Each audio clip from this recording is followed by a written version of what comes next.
Welcome to the Suicide Prevention Show. We are waking up the world with the power of positivity and making suicide, especially teen suicide, a thing of the past. And our guest today is none other than Robert Riopel. And we are going on this energetic journey with him about currencies. And some of them you're familiar with, like the one called money, which is a currency. And some of them are going to help you be more vital in all of the areas of your life. So now, without further ado, Robert, please join me in the studio. How Hey, are Jackie. you? Oh, I was listening to your review of yesterday, and I'm like, now she's taken away everything for me to talk about. Oh, what am I going to teach?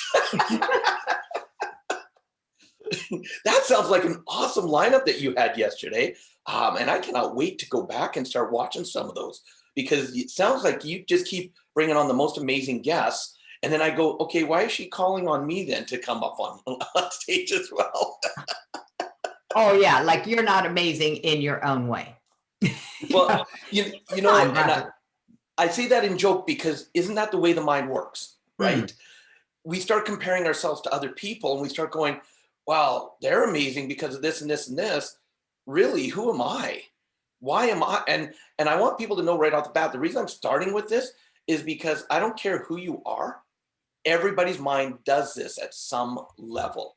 It will try to discount who you are. It'll try to say, no, they can't be, or whatever it is. And so, first thing I want your listeners to, and I hope they've been getting this because I know of the amazing people you're bringing on, is understand that we're all the same. And we all have our ups, we all have our downs. Never compare yourself to someone else. Just compare yourself to you. Are you one step further today than you were yesterday? And then even if you're having a down day, just say, you know what? I'm in a space right now where I can pick myself back up. And then, but when you compare yourself to others, and this is where like social media can be I love social media, but this is the side of it that frustrates me, is because we see everybody's great days and I'm on this vacation, I'm on this beach, I'm having a time of my life. And then we compare our crap to their amazingness and wonder why we're miserable. So, I want to start that way just to let people know that we are all the same. And one of your guests that we had last time was Aaron Huey, a dear friend, amazing man. And I love what he says. If you're ever putting someone else up on a pedestal and you're thinking like, wow, they're just an amazing, I could never be like them. Picture them sitting down, taking a dump. And that visual should put them real very quickly. That's Aaron humor. Okay. And I'm going to be interviewing him again. So now we're going to get into Robert humor. Yes. This is an amazing conversation because the currencies of life and your history with this is where I want to go. I want people to have a little bit of a background to where you were and how you got to where you ended up putting together the Success Left a Clue and this whole process. So take us back, take us way back. Well, I live in Alberta, and I live in central Alberta here in Canada, and right. We love to say our weather changes so quickly. If you don't like the weather, look out the other window. It is different. So we just finished cold snaps where it was minus 25, minus 30 with wind chill. It was getting to minus 45, 50. Now that's Celsius for us Canadians. And Americans go, well, what is that in Fahrenheit? And I just say at minus 40, the two actually meet. Celsius and Fahrenheit, they're the same. So it's damn cold. It's just cold. Whereas now today we're in the pluses and the snow's melting. And so this is where I live. And growing up in this area, my parents always taught me, Robert, when you start working, make sure you work hard and you stay loyal. If you do that for the company you're working for, they're going to take care of you. Well, Jackie, that's not really a reality in today's world, right? But that's what I did. And by the time I was 21 years of age, I'd worked for 3 different companies. And I'm going, I'm working hard. I'm staying loyal. What the heck's going on? And I learned, thank goodness, way back then, because, that was only a year ago because I'm only 22 now. No, people aren't going to believe that. Okay. Yeah. I look back and I go, thank goodness I learned that way back then, that I learned that if I wanted any kind of control of my own success, I had to be the one at the steering wheel.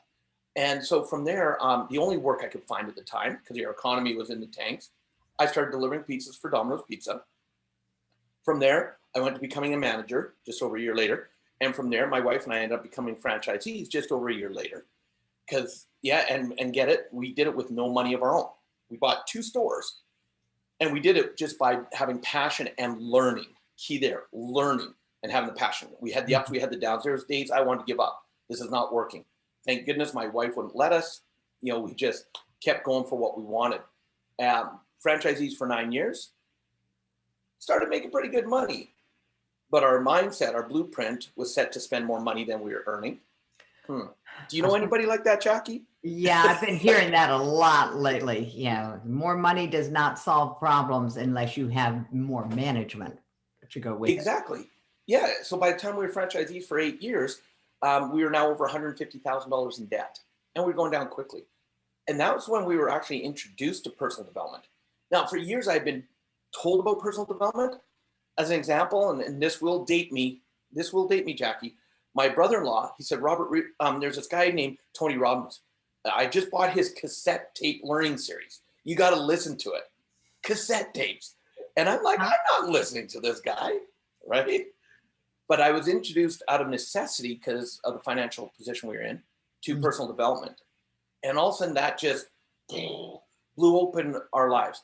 My wife and I went from a 3-day weekend where we walk in $150,000 in debt, stressed out beyond belief, selling one of our stores out of necessity, and that didn't help. And all of a sudden we come out of this 3-day event with a whole different way of thinking. 9 months later, what do? We retire completely financially free at the age of 32. All right, I'm going to take you back. I want to take you back to that day when you walked into that personal development. How did you get hooked to even go to a personal development 3-day? Because when you're in that place of being in debt and selling something out of necessity, you know, this is not where most people would be, rah, I'm going to go, you know. Exactly. And, you know, you just gave me goosebumps bringing me back to that part because, and I'll be very upfront with you. The only reason we went, here's how it went. My wife and I, one of the reasons we were struggling financially is we weren't enjoying Domino's Pizza anymore. And I'm a big believer, if I don't enjoy doing what I'm doing, I'm going to do something else. So we weren't spending as much time in the store. We thought we were still locked in, we're stressful, all that. And our mind started going, well, if we don't do Domino's Pizza, what can we do? And, you know, we've been doing this for the last 8 years, plus managing, plus driving. It's been like 11 years. And all of a sudden our mind said, well, we know franchises, so why don't we do another franchise? Oh, look, there's a franchise show going on in Calgary. Let's go see what other franchise we want to do. Now, the stupid part of that, Jackie, we couldn't have even thought of doing another franchise because we had no money to buy them. See, Domino's, we earned our way into it. There was no upfront franchise fee because of their system. But we went to the franchise show anyway. None of them appealed to us. We left. 2 weeks later, we get an envelope. Yes, this is when they still did physical mail.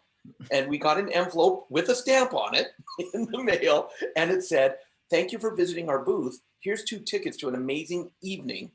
And it's 3 hours long. And each ticket was worth $39. Now, thank goodness my mindset would not let us waste $39 per ticket. So the only reason my wife and I showed up was because of that value. And your mind is so powerful, Jackie. Our mind knew what was about to happen. So we physically got sick that day. Trying to stop us, our mind made us both physically ill. And so the only reason we showed up is because there was a $39 value. After 3 hours, we're not feeling sick. We're high-fiving. This is amazing. The gentleman talked about a 3-day weekend, and it was $600 to go. And my wife and I, even though we couldn't afford it, we went running to the back. We signed up. That was in March of 2001. In June of 2001, so 3 months later, is when the 3-day weekend was. And this time we got even sicker. And the only reason we drove and went to the event was to get our money back. That was it. And I was ready for a fight. I was like, I dare you to tell me I can't have a refund. So I walk in and I'm sniveling and I'm like, I was a different person back then, Jackie. And I went in and the girl at the registration, her eyes are like deer in the headlight, look like, ah. And she goes, give me a moment. And she called over the nicest person in the world. A woman by the name of Shelly. Shelly comes over. She knows what's going on in my mind. And she knew it's not going to work to fight him. So she said, look, there's nothing I can do right now, but why don't you and your wife come in, just watch until lunch. By then I'll have the answers on how we can do a refund. And I'm like, okay. I go up to the vehicle. My wife's still in the vehicle. She's feeling sick. I said, honey, we got to go in there. Different people. And so we both go sniveling our way into the event. True to her word, lunchtime comes. She comes to find us. But now we're in the energy. We're not sick anymore. She goes, oh, there you are. Do you want to talk about your refund? And we're like, no, get away. We're having too much fun. And that changed our life right there. So whether you say it wasn't meant to be or it was, I believe everything happened for a reason. I know that reason's there to serve me. That was those two events changed our life, completely changed our life, and put us on the trajectory we're on today. So what changed as far as your behavior? Because I understand mindset change. I understand changing an attitude. The changing behavior is another thing altogether for many people. There's three elements of change. Awareness. You cannot change something if you're not even aware. So that was the big thing. All of a sudden, when we became aware, it was like, wow. But the second thing, Jackie, is understanding. You've got to understand why you have that behavior. Where did it come from? And some people, they're afraid to go back to that, and dive into that understanding because it can bring up emotions. And here's what people understand is emotion. When we look at that word, emotion, energy in motion, which means it's meant to come in and go out, come in and go out, just like breathing. But what do most people do? Because what we're taught when we're growing up, an emotion comes in, we feel it bubbling up to come back out, and we're like, no, and we suppress it. And things like children should be seen and not heard, boys don't cry, whatever the crap is we heard as kids. So we suppress it. Now it comes up with more energy, so we suppress it even harder, and all of a sudden we're in this tug of war until it comes out in a weird way, whether through manifesting through the thoughts we have and we want to hurt ourselves, whether it starts creating disease inside of our body, or it just, it comes out when it releases, it's a weird release. And so it's about being willing to go through those emotions, because once you express them, you take the energy off of them. So understanding where they come from. And then the third step is reconditioning yourself.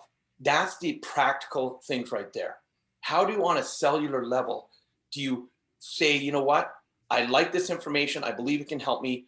I'm going to implement it, and I'm going to put it in my day-to-day life.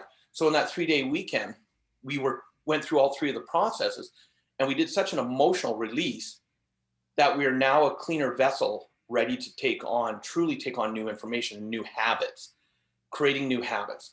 And when I tell people about how to thrive in life, the word thrive for me is actually an acronym, because I love acronyms. They help my one brain cell remember, I tell people I only have one brain cell left, and I'm doing everything I can to take care of it.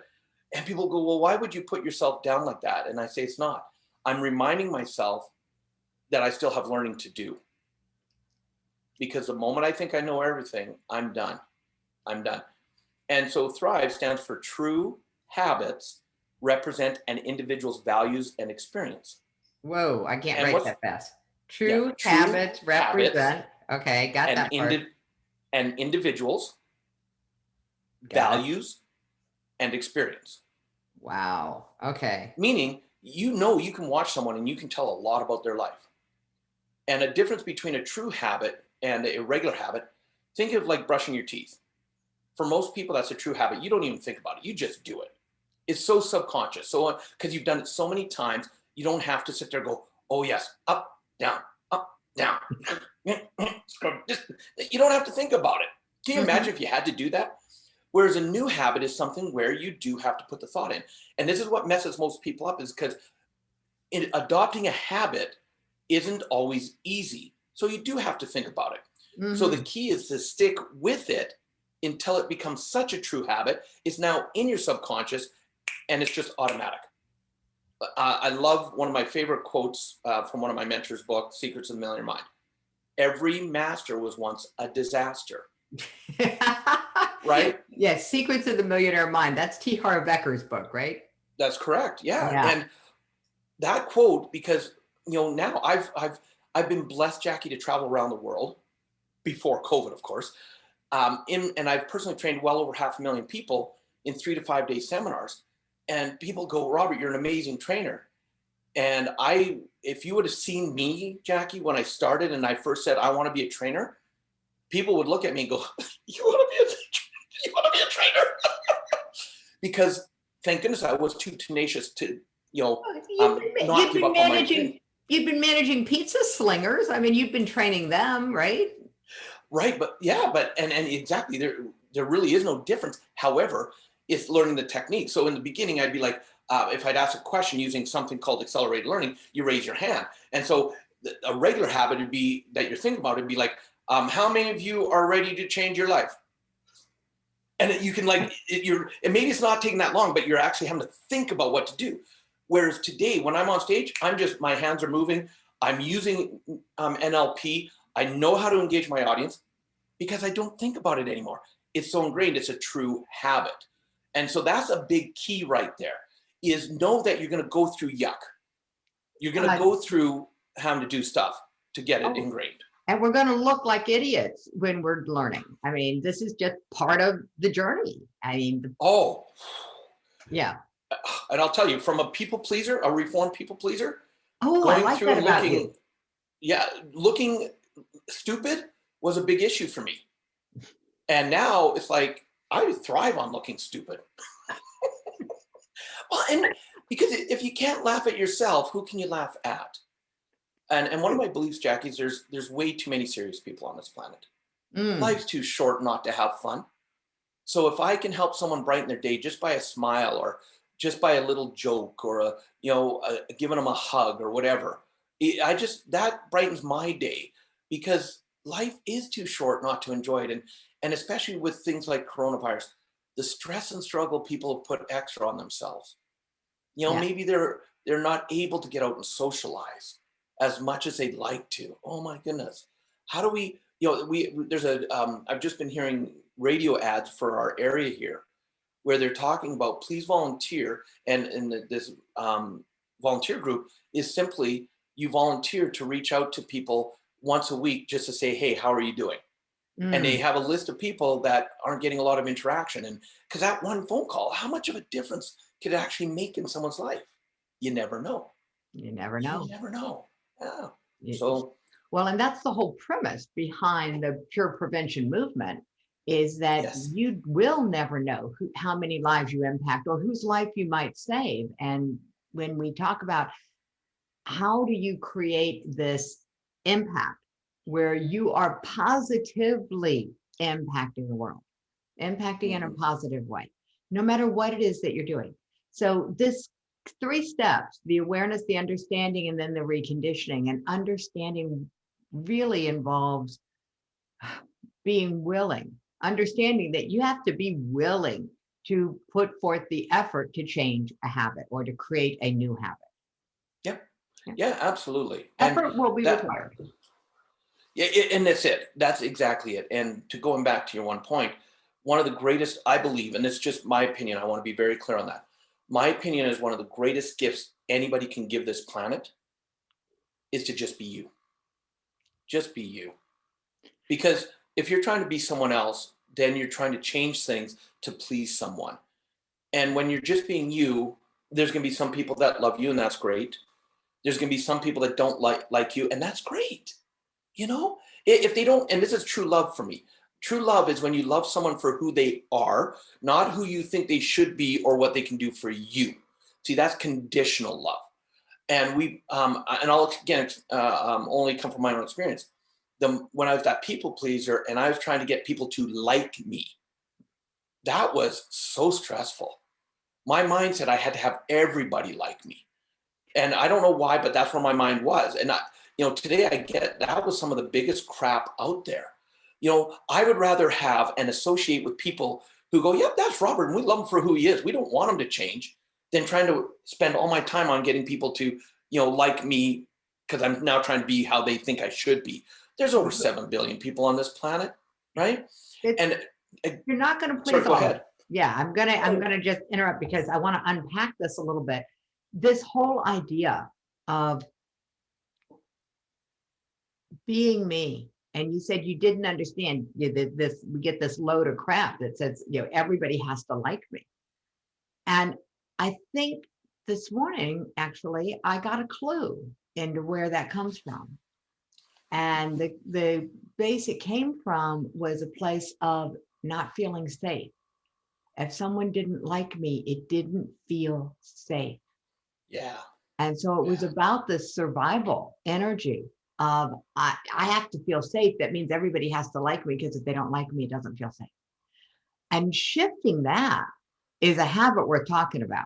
I mean, you're going to talk about thriving. If people can become aware of whether it's a safety issue, and is it still a safety issue?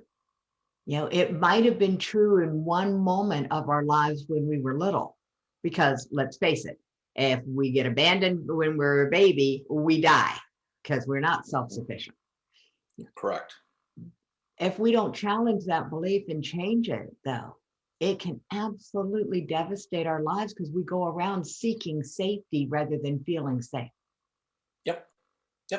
And that's it. And look, here's the thing. When it comes to safety, it comes to trust. And so many people are trying to, that person's got to be trustworthy, or I've got to be able to trust them. And Jackie, in my experience, what I've learned, there's only one person on this planet that you have to trust. And that's the person in your body. You trust you. And it's that if something happens, and because I'm a big believer in law of attraction, let me be clear. I'm not saying put your focus on this, because what you focus on will expand. You'll attract it to you. Don't go, oh, I can handle any situation. No. Don't put it that way. That's a challenge to the universe to test you. Oh, but yeah. I got my stories about that. Yeah. So you trust that if something happens, you trust that you can get through it. And when you have that trust in yourself, that's where now, because look, as Aaron likes to say, the dragons will come in and challenge you. And it's not that you brought it upon yourself, but it will challenge you. And so the choice that you have, because we all have choice in every part of our life, the choice you have is whether you go into the victim role and go, why did that happen to me? Or you go into the growth role of, okay, why did that happen? And you look for a lesson, you look for an experience, you look for a way that you can utilize it to better your life or other people's lives. Without the attachment, though, Jackie, of that, I've got to get the lesson instantly. See, it may take you, right? It may take years where... It's not a simple puzzle sometimes. Right. Yeah, and I saw you get that like one-handed clap on that, because that's exactly what it is. And I'll use the example of when I was in retirement. I took 3.5 years off because I got burnt out from training around the world, and I was tired, and I went through health issues. And I had said I was going to take 1 year off. It turned into 3.5 years off because I did get comfortable and my health wasn't the best. I went through 2 back surgeries in that time. Ouch. Because I had herniated a disc, not taken care of. Yeah, and typical male, not that I'm going to say all males are like this, Jackie, but when I got my first surgery done, I felt so good. I didn't listen to the doctor. 3 weeks later, I re-herniated the same disc, back in the hospital for a second surgery. Don't do that. Don't do that. If your doctor tells you to do something to recover, listen to them. And so the universe was giving me little messages saying, Robert, you said you're going to train in a year. You said you're only taking a year off. It's been 1.5 years. It's been 1 3/4 years. And you get these messages, whether you call universe, God, whatever higher power you want to go by. And if you don't listen to them, it gives it to you again with a little more intensity. Am I pretty close on that, Jackie? Yeah, just a little more intensity. Yeah. And so in 2010, August 10th, 2010, all of a sudden I get attacked by a dog that lunged for my throat. But instead of getting my throat, it got my chin. And 160-pound, the name of the dog, type of dog just went on my head. I'm an animal lover, so I was talking with the owners, and they had just rehabilitated or rescued this dog. They were rehabilitating, so we hadn't been close. But then after a while, they eventually brought her close to me, a bull mastiff, and I'm petting her, and there's no problem. But the moment I went to stand up, she lunged for my throat. But because I was in a standing motion to going to stand up, my chin had dropped, and she got my chin, tried to drag me to the ground. And I ended up with puncture wounds under my goatee, and she ripped through here on my chin. And in the first response, after going to the hospital, getting it stitched up, now, and I'm out, I'm not in shock anymore. my initial response was, why did that happen to me? And then I took a deep breath and I reframed the thinking and I went, okay, why did it happen to me? And you're And the not moment talking about what caused the dog to lunge at you. You're talking about what's the what's, message here I'm supposed to get. you got it. Yeah. And the message that came clearly to me is something that I teach people, which is we all have a gift to give. But there's a universal principle that says that which is not utilized is eliminated. And I realized that 1 inch further, she would have got my jugular and me and my gift would have been gone to the world. And in that moment, Jackie, I knew I had to train again. I didn't have to train because my gift is to teach people. I didn't have to train for money because I've been financially free since I was 32 years of age. I don't have to work for money, but I had to train again or else my gift would be gone, if that makes sense. And in that moment is when I decided that, and it was 2 years into my retirement, I went, I'm going to train again. And I know you're a believer in the law of attraction and all that. Within 2 weeks, all of a sudden I'm getting a phone call asking if I'd come out of retirement. And it was an easy answer. It was like, yes, I don't need to go through that again. And it still took 1.5 years because of my back surgeries to fully come out of retirement. Yeah. But that's now 9 years ago, Jackie. And I don't care how old I get. I don't care if I'm in a wheelchair, not putting that out there. I will teach until the day I can't teach anymore because that's my gift. And when people tap into their gift, and because I don't care who you are, you all have a gift. You all have a reason to be on this planet. And some of your toughest things that you've gone through in your life, and this is why I love doing this show with you, because I know people have gone through tough times. I know people are going through tough times. And when you look at it and you say, from this, is there people I can help from my experience? That could be one of your greatest gifts. Because if you've gone through a tough time, I can't speak to someone necessarily about how to prevent suicide or recover from a suicide attempt because I've never gone through it myself. But someone has, they now have the right to tell someone because they know the mindset they were in. They know the experience. Does that make sense? It makes perfect sense. And it was the hardest thing for me to grasp when I was like, I want to be a speaker. I want to be a speaker. And yet I would look at speakers on stages. And I was actually in the audience with Fly Girl. She's the first African-American female fighter pilot in the American military. Wow. And so she's done her talk and she's now taking questions. And it's an event about speaking. And I went to the microphone because I'm a microphone magnet. If there's a microphone, I'm attracted to it. And I was like, I don't have a story. I'm not the first anything. I'm just Jackie. Right. And she asked me if I knew Lisa Nichols. Well, yeah, I knew Lisa Nichols. She was in The Secret. She wrote the book No Matter What. I actually met her in a seminar. And she's like, well, her whole story is that she's a single mom. And I went, I'm a single mom. Is that a story? I was raised by a single mom.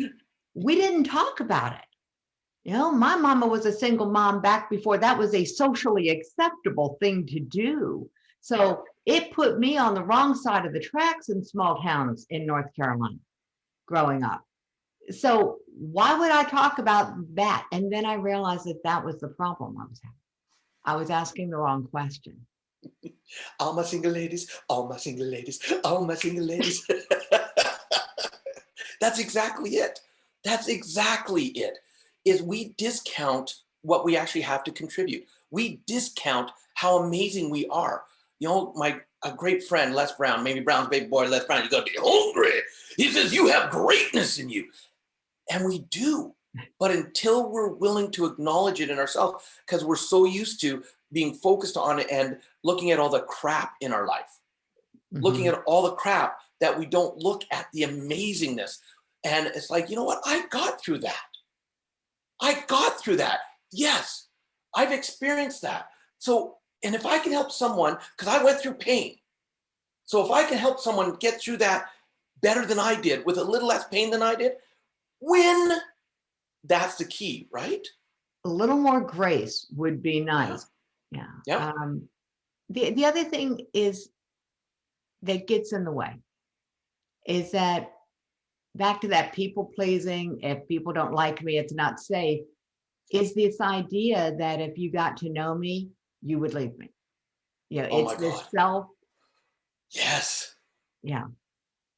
And now I'm sort of like, if you get to know me and you leave me, that's a good thing.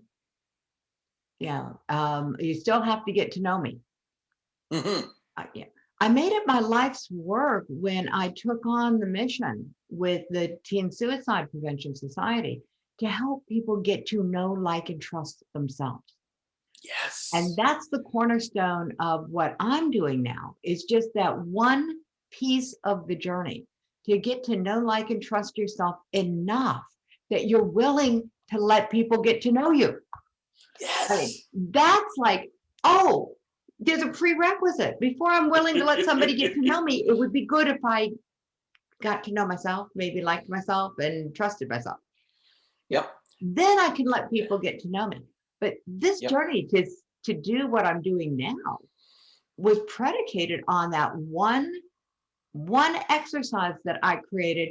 And I can tell you, I created it Christmas of 2019 because I was visiting my daughter, Katie, and I sat down with one of my notebooks and I just like writing. I'm like, what am I writing? I don't know what I'm writing. And when I was done, I was like, oh, that looks like a cool exercise. And I asked my daughter, hey, can I run this by you, Katie? And so she did the exercise. She thought it was cool. I turned it into part of a training program. And it was all based on just that one moment of clarity where it was, if I don't know, like, and trust myself, how can anybody else possibly get to know, like, and Exactly. trust me? And You I was cannot doing give. sales training, helping people, people have to know, like, and trust you before they'll buy from you. And I'm like, but we're missing a piece here. There's a prerequisite that nobody talks about, or at least not outside of this personal training language. Yes. Well, So because Jackie, that's ego. Oh my goodness. If you know and trust and like yourself, that's ego. No, no. that's confidence, not arrogance. And yes, there are arrogant people out there, but Mhm. understand that too was a defensive mechanism from what they went through when they were growing up, on how they Mhm. were taught or felt they had to cope. And so when you understand, and this is, look, I'm never going to profess to be brilliant. I'm just going to tell you, I've lived some life and I've taken the lessons that I get and I reteach them to people. And one of the biggest lessons for me was that, we are all on our journey, and what we've experienced in the past has made us who we are today. And when you understand, if you see someone who's like arrogant, and you're going, oh my God, look at that arrogant, ignorant person. First of all, let's talk about the law of projection. You could never see that in them unless somewhere in yourself you believed you were arrogant, you were, just a jerk. And that comes from your programming. And once you identify that and understand why it's triggering you, then you might have a little compassion to say, wow, what must they have gone through to have to feel they have to be in that space to live their life? And that's Mhm. where compassion comes in. For me, one of the greatest gifts I received was traveling, going from when I became a trainer up until becoming a trainer, I'd never traveled outside of North America. I'd maybe gone to a Caribbean cruise, so that was my exposure outside of North America, Okay. right? And I live in a very multicultural country, but I live in an area where, redneck, you know what a redneck is, right, Jackie? Oh, yeah, It, pickup trucks. yeah. And so it's like, if you're not like us, there's something wrong with you. And a running joke was, I'm not prejudiced or racist. I hate them all equally.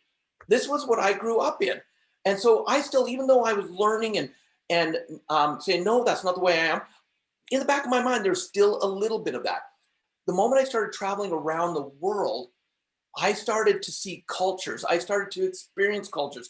And I became a much more tolerant person because I remember the first time I'm in India. And when I go to a country for the first time, I like to go and just hop on a public transport or go walking just to experience the culture before anybody knows who I am. And I have peace and quiet. And so I'm walking from my hotel and I'm just walking down the street. And I noticed that I'm going, it was in Mumbai. They had just finished a huge, like weeks earlier, they had had major flooding, 6-foot high water, something that would have shut down a North American city for months. I thought my event was going to be canceled. Here it is only a couple weeks later, but they're back up and running. And I'm like, dang, right? So I'm walking around and I'm seeing it is just filthy. It is dirty, Jackie. It's dirty. And I noticed I started going into judgment. Look how dirty it is here. How could people live like this? And it took me a couple moments to go, whoa, stop. Okay, time to change those lenses. Why are you looking for why it's dirty and comparing it to where you live? Let's start looking for what's beautiful in this place. Because that's one of the things I do now is I'm constantly, and sometimes I physically will go like this, you know, as an anchor to get rid of the lenses and put new ones on. And I and I started looking for the beauty. And all of a sudden I started to notice the first thing that jumped out at me, because it's packed. You're talking when you got in Mumbai, the population of Mumbai and area is the population of all of Canada. And that's in one city. Yeah. And so there's people all over the place. And I started looking and all of a sudden I'm like, look at all the smiles. Mm-hmm. Look at how happy people are. They have less than what I have. They have less than what a lot of people have in any other part of the world. But look how happy they are. And I started coming from that observation of looking at the happiness. And I went, wow, if they're finding happiness, so maybe it's dirtier than I'm used to. But I know people who have everything that are nowhere near that happy. And I'm like, so I started learning this compassion, this tolerance that just took my life to a whole new level. Because now when I interact with people, there's no judgment. I want to truly get to know them.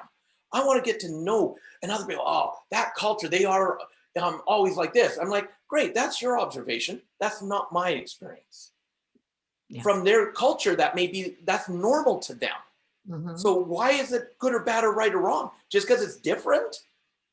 And so when you come from that space, now you can truly get to know people. And because if you can't see yourself for who you are and accept yourself for who you are, you'll never accept anybody else for who they are. And when you're putting that energy out, now you think about what causes people to have low self-esteem. Mm-hmm. Is because they have people all around them, so just with their energy implanting that negative energy onto them. And now they're feeling judged. They're getting subconscious. Why are people looking at me longer than they only looked at me for a second, but it should only have been half a second. And our mind comes up with all this weird things. And that was a very polite way of saying that. Yeah, our mind comes up with some real weird things. Yeah. And it's just, so when you learn to love you for you, and it's like, I came to the stage of, if someone doesn't like me for who I am, and I don't know if I didn't say the full word, but I have that attitude because look at how much time I wasted in my life trying to get people to like me. Whereas now when I'm just me, the people that are attracted to my energy, and my mind then goes, why do these people like me? Right? Because now your mind's going, oh, if I can't get him on, he's got to please them. Then I got to get him to doubt why people actually like him. It's a battle that's always going on. And that's why it's so important to surround yourself with growth-minded people. People that are there to love you for who you are and are willing to, and there's a difference between a like-minded and a growth-minded. Like-minded people, it's like friend, best friend. A friend will tell you what you want to hear. A best friend will tell you what you need to hear. They're the people that all of a sudden might go, Jackie, something's off here. What's going on in your life? And your mind will go, nothing. And a friend would stop there and go, okay, everything's great. A best friend will go, no, cut the shit. What's going on? I've noticed a change. Let's have a conversation. Those are the people I choose to have in my life today. Is it always fun? Is it always easy? No. Do I put up resistance? Hell yeah. But if I didn't have them in my life, I would be back into my own head, coming up with my own crap, creating scenarios. Who said it that? Thomas Jefferson, I think, or Edison. I've had thousands and thousands of problems in my life. No, Mark Twain. I've had thousands and thousands of problems in my life, most of which have never actually happened. Yeah. See, our There's mind things to creates all worry these about. what if scenarios. Yeah. Mhm. So, Yeah. and Oh, it's interesting that this is not where our last topic was when I was on your show last time, but this is yeah, where it's gone today. this is where it went today. And now we do want to give people the 4 currencies because that was part of the promise Yes. of the session. So let's Yes. get there. Let's go. Yeah. First Bring it currency is money. on. Okay. Currency everybody knows. Now, money, too much money is called affluenza. Too little money is called poverty. And when you have affluenza, you have too much money in your life because you start doing stupid things with it. You start doing crazy things with money just because you can. And like as an example, there was someone in United Arab Emirates, Prince, when the A380 airplanes came out, the double-decker airplanes. He decided to spend over $1 billion, buy one for his own private party plane, and he spent over 100 million just renovated into being the party space he wanted to be. That's crazy stuff. Okay, so too much money, and people I've found in my research is you're going to find a range. You're going to know when you have too much money because people go, "Oh, millions and millions! I need millions." Not everybody does. For me, I like having enough money that allows me to have the life I like. If Mhm. I start going for too much, I do stupid things. So I don't need millions. I have a range where I get stressed if I don't have enough. I get stressed if I have too much. And so everybody has their own range. And when you, just by it watching, you'll kind of get to know where you're at. Some people, they're comfortable, $80,000 a year. That is like my sweet spot. Perfect. So currency is one of the currencies, or money is one of the currencies. Second currency is something that every single human being on this planet has the exact same amount of in a day. Time. Uh-oh. Yeah, I was going to say, I knew where Time. you were going with that one. Yeah, if too much time on your hands, it's called boredom. I cannot Mhm. believe when COVID started, how many people were going, I'm bored. And I'm like, I'm busier now than when I was doing, when I was flying around the world.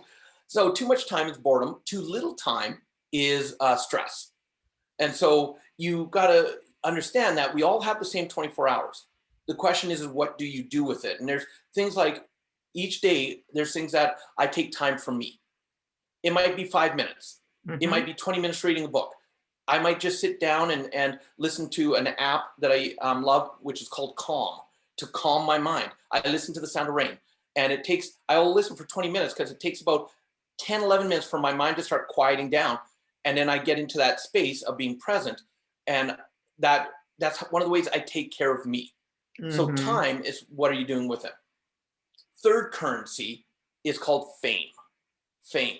Really? And Okay. yeah, because with fame, you've seen what fame does to people. And so it's about how everybody wants their 15 minutes of fame. And you look at it, and I'm going to recommend people, one of my favorite songs right now is by Shawn Mendes. He wrote the song, and Justin Bieber, called Monster. Mm. It's all about their journeys of being put up on pedestals. And what if I trip? What if I fall? Does that mean I'm the monster? And it's about if you look at, and I love watching people's journeys, whether you like him or you don't like his music. Justin Bieber to me is an inspiration when you look at his story. 15 years of age, he gets he gets put on this pedestal. And yeah, he did some crazy stuff. He went through his stages because all of a sudden in 1 year, as an example, he came in second as the second highest earning entertainer that year behind Taylor Swift. He had only made $88 million that year compared to her Mhm. 93. Mhm. Now, 88 million to an 18-year-old, the pressures, what people don't get is the pressures put on to these people because it's not just them. They're responsible for feeding families to do what they do. And Mhm. so his deepest songs today are my favorite music of his is the ones he's written in the last couple of years because it's about his journey. It's about what he's gone through. And we'll touch on that in a moment. So too much fame can really impact life. Too little fame, that's where people, they then strive and want more and want more. And I love an interview that was done a few years ago with Jennifer Lopez. Someone asked her, they said, Jennifer, how do you handle your fame? And she said, easy. When I'm on stage or I'm on a movie set, I'm Jennifer Lopez. I'm J-Lo. I'm J-Lo. That's my persona. When I'm home with family, I'm Jennifer Lopez. And see, that really impacted me because I'm all around the world. I got people waiting on me hand and foot, taking care of everything. And so when I'm out being a trainer, I'm Robert Raymond Riopel. That's my brand. That's who I am. But when I come home, I'm Robert. And my wife and I have a little trick to help me get grounded. I'll come home from a couple of weeks overseas and she'll say, honey, you're back home. You don't have any servants anymore. Go take out the garbage.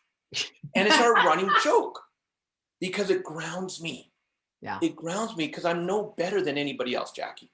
And so how do you handle your fame? This is where having great people around you again. I have one friend, every Sunday that we're in the city together, we go and have coffee. Because if I start getting too into my ego, he says, Robert, you're going there again. Come back to the real world. And it's a great reminder, right? Then the fourth currency is the one that I'm really big on, that I'm putting a lot of my energy into. It's experience. The currency of experiencing life. So many people are just surviving, existing. They're not experiencing. Like right now, Jackie, you and I are talking. I'm in my current office. I'm standing up so I can have my energy. I'm experiencing that. Yeah, see, I started doing my trainings where I'm sitting in a seat, and because I'm a highly energetic person sitting in my seat, even though I could do good, it just wasn't the same. So I changed my environment to allow me to experience the energy like I'm on stage in front of an audience. And so I can have that. I'm experiencing that right now. I'm standing on carpet. My feet are sore, but I'm not going to sit down. I'm experiencing what I'm in the moment. And so when it comes to that, I'm a big believer in vision boards, putting together vision boards. And if you have, like, say on your vision board, you might have a Lamborghini. Then the question is, how do you know you want that car? Well, I've seen it. Okay, have you actually gone and ridden in one, driven one? Have you had the experience of it? That's right. So go and find a way to experience. And so a friend of mine had a coaching client, and they had on their vision board a Lamborghini. He said, I want you to go and experience it. And the guy said, okay, this week I'm going to find one to rent or a way of riding one, test drive, whatever. They get on their next call and he says, he goes, I don't want a Lamborghini anymore. He says, I'm a 6'2" guy getting in and out of that damn thing. That was hard. I love the speed in that. He said, but I can't picture getting in and out. And until he had experienced it, he only thought it's what he wanted. And how many people do that? I want wealth. I want that beautiful home. I want the fame. But until they experience it in some way, when I was 16, and I'll kind of tie it into this, Jackie, is I was going to be an officer in the Navy. And I had a scholarship to the Canadian Armed Forces University. And it meant I'd go through university and then I had to commit 7 years to being in the Navy. And the reason I was thinking about this and going for this is because I was in an organization called Sea Cadets from age 12 to 19. And at the age of 16, I was given the opportunity to spend 3 months on board a Canadian Armed Forces ship doing a full 3-month tour of duty. And so I went onto the ship. There was 6 of us in total that were cadets. And we had to do everything on the ship. We went through every position: bosun, helmsman, cook, everything. Working in the boiler room, everything. The moment I stepped off that ship, I went, I do not want to be an officer in the Navy. Because I looked at the experience of it and went, that's not the life I want. But had I not, I would have gone in. I would have been going through it. I probably would have resented it. I probably would have had a totally different life because I was now, 7 years commitment minimum. Yeah. But I got comfortable in that and then stayed with it just because I got comfortable. I look at the whole different direction my life could have gone. But the fact that I experienced it at the age of 16 went, Robert, that's not what you want. It's not what you want. So let's wind this up because we've got the fourth, we've got money, and too much is affluenza, too little is poverty. Time, too much is boredom, too little is stress. Fame, too much is the monster, and too little is this constant striving for recognition. Yep. And then we've got experience. What's too much and too little in this one? No such thing on any of them. Because here's the thing. You've got to go through what you go through to create your life. I was listening to someone on Clubhouse the other day that said, and he was a famous rapper and he had promoted a lot. And he said, I found out 100 million was my top. And then he went into the whole thing about, ladies and gentlemen, money isn't going to solve your problems. You don't need to go for money and all this. And people are like, oh my God, this is amazing. And I'm thinking, but people are going to go on their own journey. So yes, your journey, you realized 100 million and you're only at 40 million now. And so you're comfortable at 40 million. That's your currency of money. But how can you put it on other people that because you think too much money is not a good thing, now you're trying to put that onto them? They're going to go on their journey. And maybe their too much is 200 million. That's right. Or they may go, no, they may find that, 100,000 is my sweet zone. But until they experience it themselves, if they hold themselves from growing because someone else said, this is a bad thing, we do that. Don't truly live life. Yeah. We do that. That's why I love this conversation with you, Robert, because it is the limits that we put on ourselves that matter for two reasons. One, we're the only one really putting limits on ourselves. So they're all limits we put on ourselves. And two, the good news is we can change them because they're ours. We put them there. Yes. And again, it comes back to some of the hardest things you go through. Maybe some of the greatest gifts you now can give the world. Absolutely. But if you haven't experienced them, how are you going to know? Well, there we go. It's like living the Truman Show, living in the bubble, not knowing what's really out there because that's what's been created for you. All right. So before I forget, anybody wants more of you, you're giving them your book. And I am so incredibly grateful. It's the Success Left a Clue ebook. And so the link is in the chat for everybody. If you're watching this on the recording, it's in the show notes.